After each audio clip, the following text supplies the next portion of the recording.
اگر کسی مخصوص غذا کے بعد بار بار مسئلہ ہو تو ڈاکٹر یا ماہر غذا سے مشورہ کر لیں۔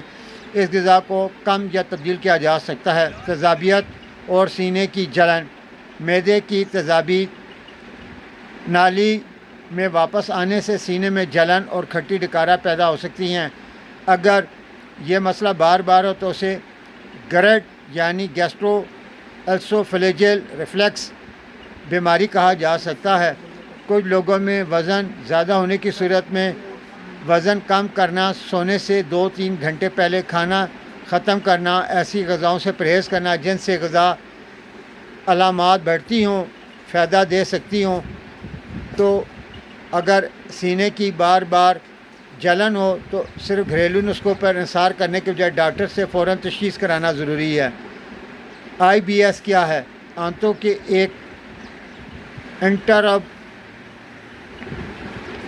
انٹربل بلول سنڈروم یعنی آئی بی ایس ایسی کیفیت ہے جس میں پیٹ میں بار بار درد یا بے آرامی ہو۔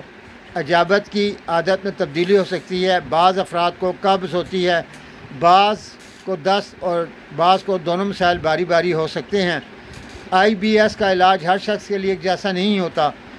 ڈاکٹر آئی بی ایس میں خوراک کی تبدیلی، طرز زندگی، بعض ادویات، پرو بایوٹکس یا دوسری مناسب حکمت عملی تجویز کر سکتے ہیں۔ کچھ مریضوں میں کم غذا سے علامات بہتر ہو سکتی ہیں، لیکن ایسی خصوصیات غذا ڈاکٹر یا ماہر غذا رہنمائی میں شروع کرنا زیادہ مناسب ہے۔ گٹ ہیلتھ کے لیے بہترین غذا۔ آنتوں کی صحت کے لیے سب سے اہم چیز ایک متوازن اور مفید غذا ہے۔ نمبر 1، سبزیاں فائبر اور مختلف غذائی اجزاء فراہم کرتی ہیں۔ روزانہ مختلف رنگوں کی سبزیاں استعمال کرنے کی کوشش کریں۔ نمبر 2، پھل۔ مناسب مقدار میں پھل غذا کا ایک اہم حصہ ہو سکتے ہیں۔ پھلوں میں قدرتی فائبر اور دوسری غذائی اجزاء موجود ہوتے ہیں۔ نمبر 3، دالیں فائبر اور پروٹین کا اچھا ذریعہ ہیں۔ اگر دالوں میں بہت زیادہ گیس بنتی ہو تو مقدار کم کر کے آہستہ آہستہ استعمال بڑھایا جا سکتا ہے۔ نمبر 4، ثابت اناج اور دیگر فائبر والی غذائیں آنتوں کی حرکت کے لیے مددگار ثابت ہوتی ہیں۔ نمبر 5، دہی اور خمیر شدہ غذائیں۔ کچھ لوگوں کے لیے دہی جیسی غذائیں مفید ہو سکتی ہیں، لیکن اگر کسی شخص کو دودھ یا لیکوڈ سے مسئلہ ہو تو اپنی برداشت کے مطابق انتخاب کرنا چاہیے۔ نمبر 6، پانی جسم کے لیے ضروری ہے۔ مناسب مقدار میں پانی پینا خاص طور پہ قبض کی شکایت افراد کے لیے اہم ہو سکتا ہے۔ کن چیزوں کو کم کرنا چاہیے؟ بہت زیادہ تلی ہوئی اور چکناہٹ والی چیزیں، اشیاء، ضرورت سے زیادہ میٹھے مشروبات، بہت زیادہ پروسیسڈ فوڈ اور ضرورت سے زیادہ کھانے سے بعض افراد میں ہاضمے کی علامات بڑھ سکتی ہیں، لیکن مکمل طور پہ ہر غذا کو خراب قرار دینا درست نہیں۔ اصل مقصد متوازن خوراک، مناسب مقدار اور اپنے جسم کی برداشت کو سمجھنا چاہیے۔ ورزش اور گٹ ہیلتھ صرف غذا ہی کافی نہیں، جسمانی سرگرمی بھی صحت مند زندگی کا ایک اہم حصہ ہے۔ روزانہ چہل قدمی کریں، مناسب ورزش اور طویل وقت تک مسلسل بیٹھنے سے گریز مجموعی صحت کے لیے مفید عادات ڈالیں۔ اگر آپ کو قبض کی شکایت رہتی ہے، جسمانی سرگرمی بڑھانا بہت زیادہ مددگار ثابت ہوتی ہیں۔ ذہنی اور نیند اور ذہنی دباؤ۔ ہمارا دماغ اور نظام ہضمہ ایک دوسرے سے گہرا تعلق رکھتے ہیں۔ ذہنی دباؤ بعض لوگوں میں پیٹ کی علامات کو زیادہ محسوس کرا سکتا ہے، خاص طور پہ آئی بی ایس جیسی کیفیت میں۔ اس لیے مناسب نیند، آرام، ورزش اور ذہنی دباؤ کو کم کرنے کی کوشش میں گٹ ہیلتھ کے لیے اہم ہے۔ مستند طبی علاج کیا جا سکتا ہے؟ مستند طبی علاج سے مراد ایسا علاج ہے جس کی افادیت اور حفاظت کے بارے میں سائنسی تحقیق، طبی رہنما اصول موجود ہیں۔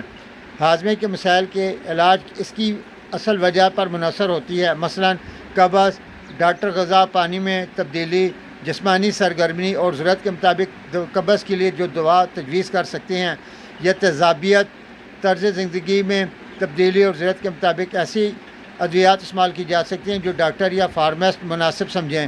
آئی بی ایس علاج میں غذا، طرز زندگی، مخصوص ادویات، بعض صورتوں میں بایوٹکس اور پرو بایوٹکس اور دیگر طریقے شامل ہو سکتے ہیں۔ اہم بات یہ ہے کہ کسی بھی دوا کو خود سے لمبے عرصے تک استعمال نہ کیا جائے، خاص طور پر اگر علامات بار بار واپس آ رہی ہوں تو یہ خاص طور پر نوٹ فرمائیں۔ ہومیوپیتھک ادویات کے بارے میں حقیقت: بہت سے لوگ گٹ ہیلتھ، گیس، قبض، تیزابیت یا دوسرے مسائل کے لیے ہومیوپیتھک ادویات استعمال کرتے ہیں۔ ہومیوپیتھک ایک طبی اور ایک متبادل طریقہ علاج ہے۔ اس میں مختلف علامات کے مطابق مختلف مصنوعات سے جو ادویات تیار ہوتی ہیں وہ تجویز کی جاتی ہیں، لہٰذا بہت سارے لوگ ہومیوپیتھک طریقہ علاج کو تھوڑا سا لینتھی سمجھتے ہیں، اس لیے ان کے لیے اہم ہے کہ وہ ہومیوپیتھک دوائی کو کچھ عرصے تک استعمال کریں اور کیفیت کی تبدیلی کی صرف فوراً ڈاکٹر سے کنسلٹ کریں اور اچھی ہومیوپیتھی معیاری ادویات استعمال کریں۔ اگر کسی شخص کو ہومیوپیتھی استعمال کرنا چاہتا ہو تو اسے ثابت ہو کہ وہ ہومیوپیتھک دوائی استعمال کر رہا ہے۔ کچھ ہومیوپیتھک مصنوعات میں بعض اجزاء قابل ذکر مقدار میں موجود ہو سکتے ہیں، بعض مصنوعات دوسری ادویات کے ساتھ تعامل ہوتی ہیں، اس وجہ سے اپنے ڈاکٹر کو یہ بتانا ضروری کہ آپ کون سی ہومیوپیتھی یا دوسری متبادل دوا استعمال کر رہے ہیں۔ ہومیوپیتھک دوا قبض یا گیس کا یقینی علاج ہے۔ اگر کسی شخص کو ہومیوپیتھی دوا استعمال کرنے سے وقتی طور پر سکون محسوس ہوتا ہے تو اس تجربے کا احترام کیا جا سکتا ہے، لیکن اسے سائنسی طور پہ متواتر زیادہ دیر تک استعمال کرنا اپنے ڈاکٹر سے پوچھے بغیر تھوڑا سا مسئلہ کھڑا کر دے گا۔ کن علامات میں فوراً ڈاکٹر سے رجوع کریں؟ گٹ ہیلتھ کے عام مسائل اکثر معمولی ہوتے ہیں، لیکن کچھ علامات کو مد نظر رکھنا چاہیے۔ مثلاً پخانے میں خون، کالا پخانہ مسلسل یا شدید پیٹ کا درد، بار بار کے بغیر وجہ وزن کم ہونا، مسلسل دست، طویل عرصے تک قبض، نگلنے میں مشکل، شدید کمزوری، بار بار مسلسل سینے کی جلن، علامات کا وقت کے ساتھ بڑھ جانا، خاص طور پہ قبض کے ساتھ خون یا مسلسل پیٹ کا درد ہو تو طبی معائنہ ضروری ہے۔ گٹ ہیلتھ بہتر بنانے کا آسان روزانہ پلان: صبح اٹھ کر مناسب مقدار میں پانی پئیں، ناشتے میں متوازن غذا لیں، مثلا انڈا، دلیا یا مناسب مقدار میں روٹی کے ساتھ سبزیاں یا دوسری غذائیت والی چیزیں، دن میں سبزیاں اور پھل استعمال کریں۔ اگر آپ کی غذا میں فائبر کم ہے تو ایسی غذائیں آہستہ آہستہ بڑھائیں جن میں فائبر کی مقدار زیادہ ہے۔ بہت زیادہ تلی ہوئی، انتہائی پروسیسڈ اور ضرورت سے زیادہ میٹھی غذاؤں کو کم کریں۔ دیر میں کچھ وقت چہل قدمی یا ورزش کے لیے نکلیں۔ کھانا جلدی کھائیں کے بجائے سکون اور اچھی طریقے سے چبا کر کھائیں۔ رات کو بہت دیر تک بھاری کھانا کھانے سے گریز کریں، خاص طور پر اگر آپ کو تیزابیت یا ریفلیکس کی شکایت ہے۔ 2 سے 3 گھنٹے پہلے کھانا کھانے کے بعد بعض افراد کے لیے مفید ہو سکتا ہے۔ ایک اہم اور غلط فہمی: سوشل میڈیا پر اکثر کہا جاتا ہے کہ ہر بیماری کی جڑ خراب گیٹس، اور اگر گیٹ کو صاف کر دیا جائے تو ہر بیماری ختم ہو سکتی ہے، تو یہ بات بالکل غلط ہے۔ ہاضمہ صحت ضروری مجموعی صحت کا اہم حصہ ہے، لیکن ہر بیماری کی وجہ گٹ ہی نہیں ہوتا۔ اس طرح گٹ ڈیٹاکس، انتہائی سخت فاسٹنگ یا مختلف غیر ثابت شدہ سپلیمنٹس ہر شخص کے لیے ضروری نہیں ہیں۔ اپنے جسم کو ڈیٹاکس کرنے کے لیے خطرناک یا غیر ثابت شدہ طریقوں کے بجائے متوازن غذا، مناسب پانی، ورزش، نیند اور ضرورت پڑنے پر طبی معائنہ زیادہ دیر تک محفوظ راستہ بنتا ہے۔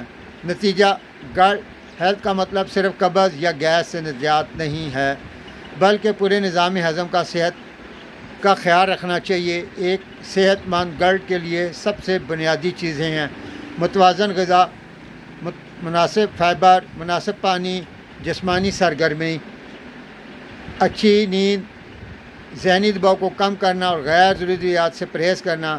اگر قبض، گیس، تیزابیت یا IBS جیسی علامات کبھی کبھار ہوں تو خوراک اور طرز زندگی میں مناسب تبدیلی مددگار ہو سکتی ہے، لیکن اگر علامات مستقل رہیں اور خطرے کی علامات ظاہر کریں تو ڈاکٹر سے فوراً رجوع کریں۔ امید کرتا ہوں دوستو آج کی میری معلوماتی ویڈیو آپ کو پسند آئی ہوگی۔ میری اس ویڈیو لنک کو دوسرے دوستوں تک ضرور شیئر کریں، خاص کر جن لوگوں کا IBS یا گٹ جیسی بیماری ہے۔ نیکسٹ ویڈیو میں آپ کی خدمت میں پھر ایک معلومات لے کر حاضر ہوں گا. جب تک اپنے عزیزوں کا خیال رکھیے گا. اجازت دیجیے گا. اللہ حافظ. السلام علیکم ورحمۃ اللہ وبرکاتہ.